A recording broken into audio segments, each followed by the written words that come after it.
Paz, amados, Deus seja com cada um nesse dia, mais um dia que o Senhor preparou, que Deus nos abençoe em nome de Jesus. Hoje mais um dia da nossa leitura de Atos dos Apóstolos, capítulo 16. Eu tenho certeza que você está lendo aí na sua casa para juntos aprendermos mais, porque aqui eu só consigo dar umas pinceladas e as demais você vai ler, amém? Então, assim, chegou também a Derbe e a Listra. Havia ali um discípulo chamado Timóteo, filho de uma judia crente, mas de pai grego. Então, Timóteo agora acompanha Paulo nas suas viagens. E assim percorrendo então a região frígio-gálata, tendo sido impedido pelo Espírito Santo de pregar a palavra na Ásia. Olha aí. E à noite, eu estou lendo agora no versículo 9, à noite sobreveio a Paulo uma visão, na qual um varão macedônio estava em pé e lhe rogava, dizendo: passa a Macedônia e ajuda-nos. Assim que teve a visão, imediatamente procuramos partir para aquele destino, concluindo que Deus nos havia chamado para lhes anunciar o evangelho. Olha que coisa linda. Então agora aqui Paulo em Filipos. Lembra que eu falei dos filipenses? Então agora ele vai para Filipo. E lá em Filipos, no sábado, ele coloca aqui no versículo 13: saímos da cidade para junto do rio, onde nos pareceu haver um lugar de oração. E assentando-nos, falamos às mulheres que para ali tinham concorrido. Certa mulher chamada Lídia, da cidade de Tiatira, vendedora de púrpura, temente a Deus, nos escutava. Aleluia! O Senhor lhe abriu o coração para atender as coisas que Paulo dizia. Oh, bênção! Depois de ser batizada, ela e toda a sua casa nos rogou, dizendo: se julgais que eu sou fiel ao Senhor, entrai em minha casa e aí ficai. E nos constrangeu a isso. Aconteceu que, indo nós para o lugar de oração, nos saiu ao encontro uma jovem possessa de espírito adivinhador, a qual, adivinhando, dava grande lucro aos seus senhores. Olha, essa adivinhadora aí, né, essa possessa de espírito, ela dava lucros. Preste atenção, ela dava lucros aos senhores. Então, seguindo a Paulo e a nós, ela clamava, dizendo: estes homens são servos do Deus Altíssimo. Olha como que o demônio também fala. Olha como ele é enganador. Estes homens são servos do Deus Altíssimo e vos anunciam o caminho da salvação. Então isso se repetia por muitos dias, sempre essa mesma frase, essa mulher possessa, essa jovem possessa ficava falando, usada pelo demônio. Isto então se repetia por muitos dias. Então Paulo, já indignado, voltando-se, disse ao Espírito: em nome de Jesus Cristo, eu te mando, retira-te dela. E ele, na mesma hora, saiu. Então, na mesma hora, saiu esse espírito imundo. Vendo então os seus senhores que ganhavam, que lucravam com ela, que se eles desfizeram a esperança dos lucros, então não tinham mais lucros, que foi tirado esse espírito.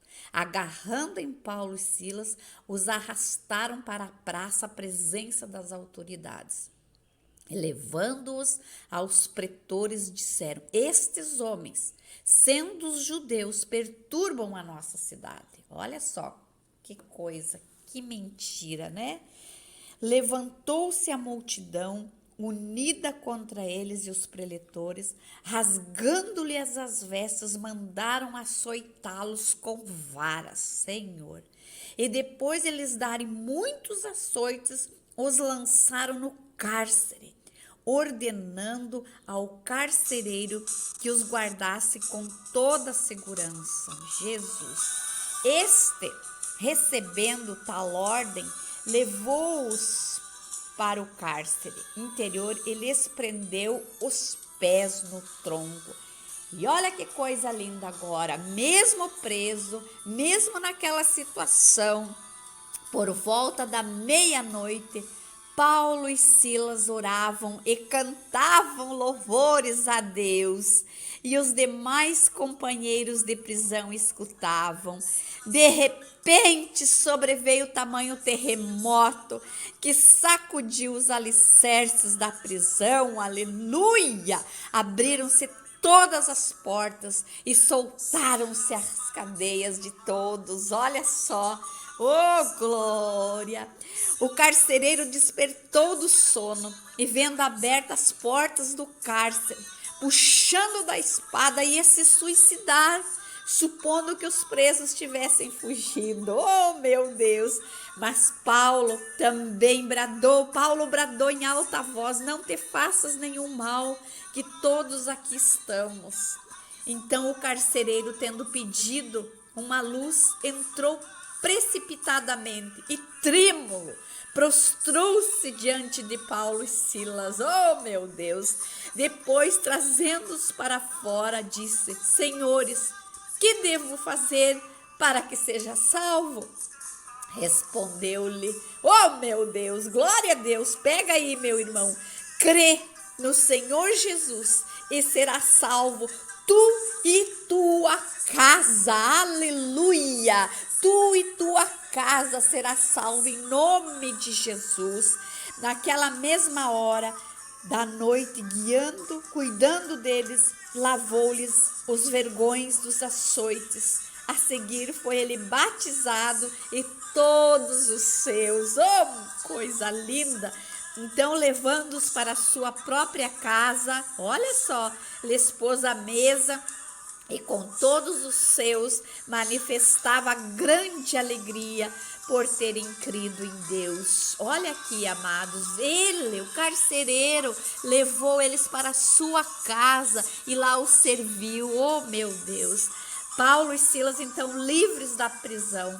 Quando amanheceu, os pretores enviaram oficiais de justiça com a seguinte ordem: põe aqueles homens em liberdade.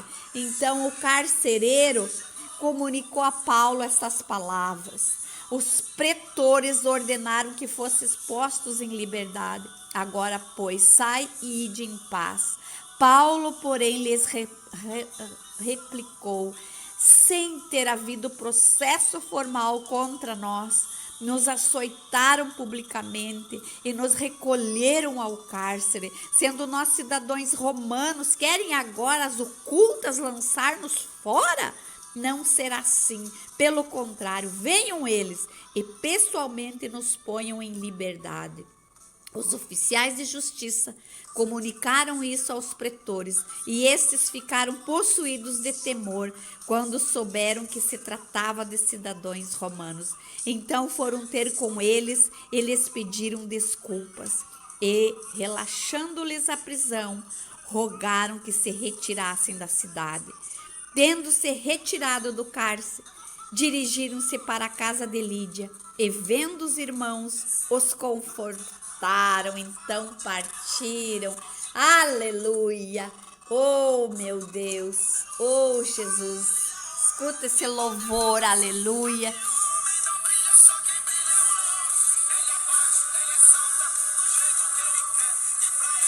Glórias a Deus! Paulo e Silas na prisão, mas eles louvam, eles adoram. Se você está passando por uma dificuldade, louve, adore, adore, adore esse Deus. Que Deus nos abençoe em nome de Jesus.